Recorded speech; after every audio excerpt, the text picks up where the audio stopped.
Okay, so I am thrilled to bring to all of you access to an executive coaching circle that was created about 3 years ago. So here you are with six executive coaches that have been doing this for well over a decade. I'm not going to say exactly how many years, but just consider it over a decade. And what I thought would be really helpful is for us to share with all of the viewers here what we're hearing and what we're recommending. We will all work with different types of businesses, some large corporations, some founders, some entrepreneurs. So we have a lot of perspective that we can offer you. So what we're going to do is just take about 15, 20 minutes and we're going to laser it for you. We're going to first talk about what we're just generally hearing. And then secondly, what are we recommending? So I would love to start with Carol. So Carol, tell us what you're hearing and what you're recommending. Thanks, Jeannie, and it's great to be with all of you.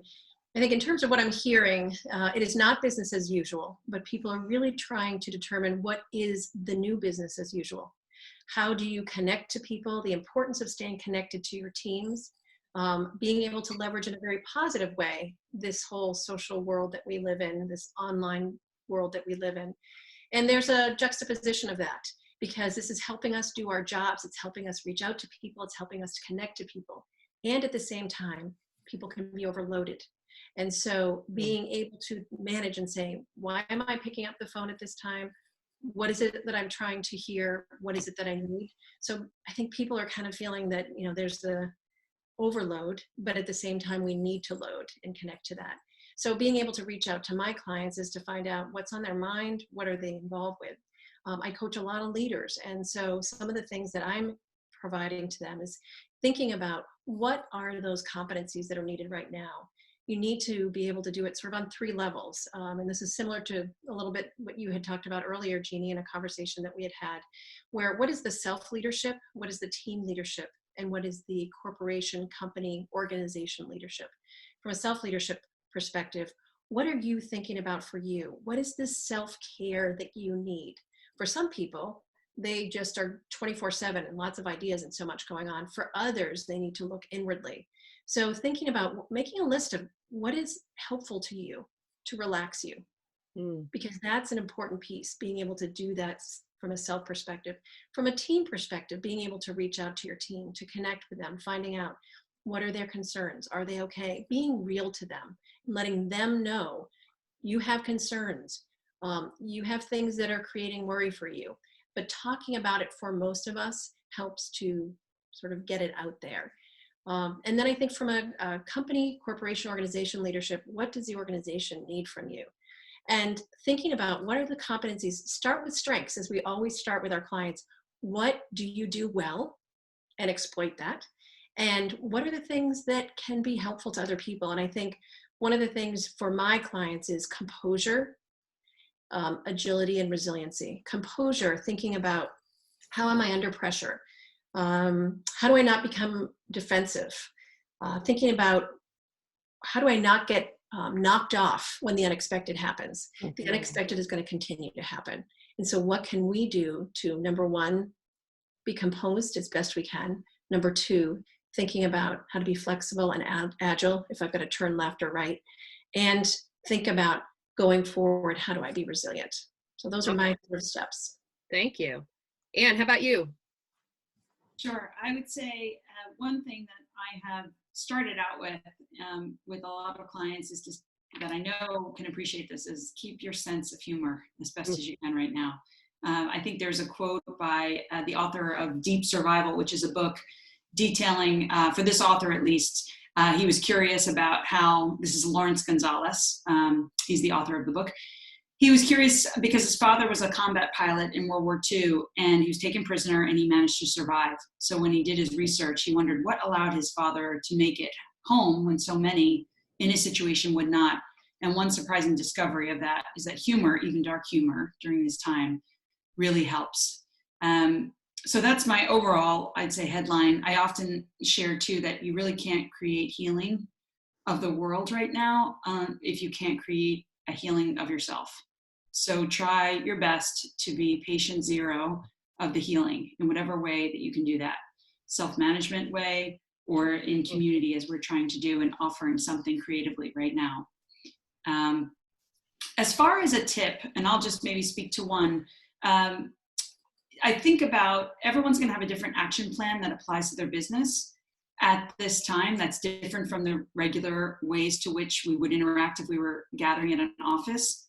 And I think writing that out in whatever role that you're in, if you're a leader of a group or you're the CEO of the company, is create some kind of document. It might change, but in the current moment, what are the protocols for how your team interacts? What are the daily operations in terms of checks that you're going to do together, since you're not in front of one another? And this could be how to minimize certain risks. It could be actually just protocols of how you check in with each other. I'm finding these are great working documents, sort of a state of the state with the new situation that we're in, that's helping for folks to lead from a place where they're feeling on the same page. And then communication. Of course, we're doing this now, but you almost can't over communicate. So I've seen some of my clients leave open Zoom rooms for reasons that even if there's not a specific agenda, it's a way to commune as if you were sitting elbow to elbow together. So they book the time, they leave the Zoom room open, and that way you're there for questions for each other during the structure of a day. And I'll just end with this. Speaking of structure, since it's a free-for-all with most people's home office setups with kids at home, as best as you can, I think create a cadence for how the day goes down, and hold fast to that as best as you can. So for certain hours is when you plug in. Maybe there's a break for tending to those kids that are in your household. But come up with your own new schedule for how you're going to work every day, so it doesn't feel like you're just kind of blowing in the wind with all the news and everything that's happening. And those would be my tips. That's great. Thank you. How about Lynn? Hi, everyone. So what I'm hearing is that for many of my clients, this is somewhat unusual for them to be going online and working virtually. They're used to the face-to-face. The tools vary from a really nice interface like this where everybody can see each other and be online to maybe just telephone conferences or webinars where you can see slides, but you're not really seeing people, that you're hearing people. So I think on two levels. One is about when you're connecting with anyone else in a meeting, take the time to say, how are you doing? What's going on? What are you feeling right now, particularly with your team, but with any colleague, and allow that space. Don't rush into we got to do the work. We got to check with people and see how they're doing. It's so important.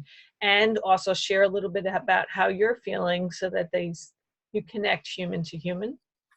I also think be conscious of the fact that because a lot of people aren't uncomfortable, give them the space to participate in a way that works for them. So if you're on a Zoom call, but they're not comfortable looking at themselves while they're on the screen and they just want to have that square up with their name, that's okay.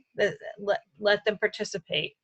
And also be aware of asking questions. So if you're in a team meeting, you want to make sure that everyone's voice is heard. So you might say, let's hear from everybody, and make sure you go around the room. And also another good tip is to start with the youngest person there first, or the least experienced, so that you hear those voices. Because if the most experienced talk first, then the other ones are going to get quiet and say, I don't have anything else to add. So start with the newer people. And pay attention to your listening skills, because they have to shift. You could literally have the most productive call with just a phone call. Even practice closing your eyes and just having a conversation and listening to people. And you will find that you will pick up on things through your own body about what's going on to them. Really listen to the silence, and also communicate really effectively. Hey, I'm writing notes right now, or, oh, I'm smiling about what you just said, or, oh, I've got this look of consternation. Share with people what you're thinking and feeling. What you're feeling in your body can be really helpful for people. That's great. All right. Mary Ann, Brenda, who wants to go? I'm happy to jump in. I would hitchhike on, I loved Carol's use of the word composure. In the conversations, what I'm hearing is the anxiety leaders have, the sense of responsibility they feel for setting the tone. and I'm going to start using that. So I learned something today. I'm going to use that word composure. I was speaking with a leader the other day, and we bucketed it into three things: connection, community, and commitment. So the connection piece, I think, is similar to what we're all saying. We've got to reach out, and if you're the leader, you need to be that proactive person, whether you're comfortable or not, making those connections. That was the first thing. The second was this idea of community, and that it's so easy to get so self-focused, so team-focused, so industry-focused, and we need to broaden our perspective and think about how do we get in service in a broader way, even from a business and or personal perspective. And then the third he was talking about was this idea of commitment to the future. This is a moment in time. This too shall pass. And yet it doesn't feel like that. But as leaders, how do we encourage our teams or the broader group to be future focused? Because for some of us, this is affording us some extra time. How do we use that productively? We walked away from that call, and he was going to do, we came up with something he could do for his team. And what he said, every day, I'm going to ask them to do one thing for themselves, one thing for their community, however they define that, and one thing for the future. And I thought, I love that, because it's both being present and yet looking ahead, knowing better days are coming. So Love it. Wow, that's Beautiful. great. Mary Ann, what would you say? So what I'm hearing, I have one foot in the world of academia and one foot in the coaching client world. And in both instances, what we're facing is an unprecedented mass exodus of the bricks and mortar, whether it's a university or it's a work office, whatever that might be. And I'll tail on to what Brenda and both Lynn said in a couple of ways.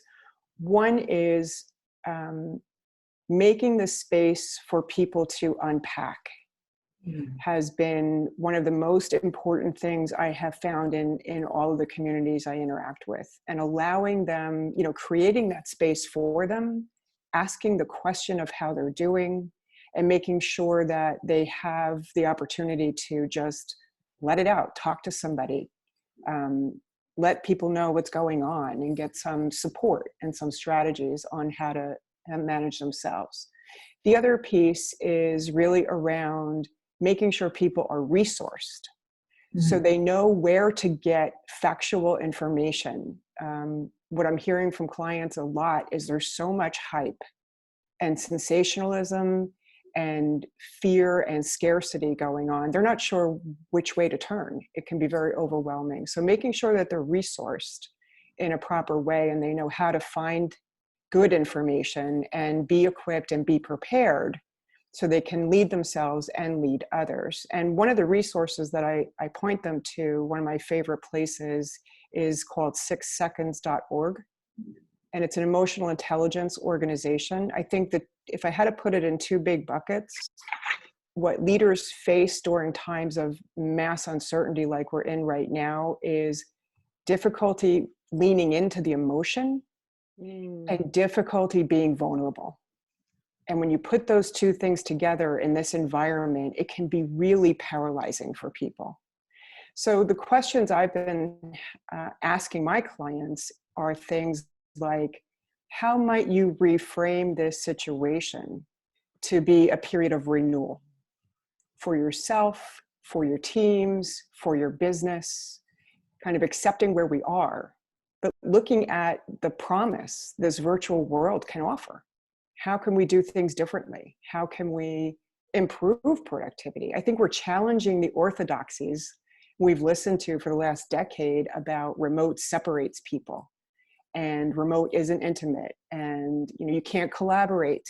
It's harder to collaborate. So I think we're going to challenge all of those orthodoxies and come out of it, I hope, with some new paradigms that help us be even more productive and effective in this new modern world of work and a modern workforce. Wow.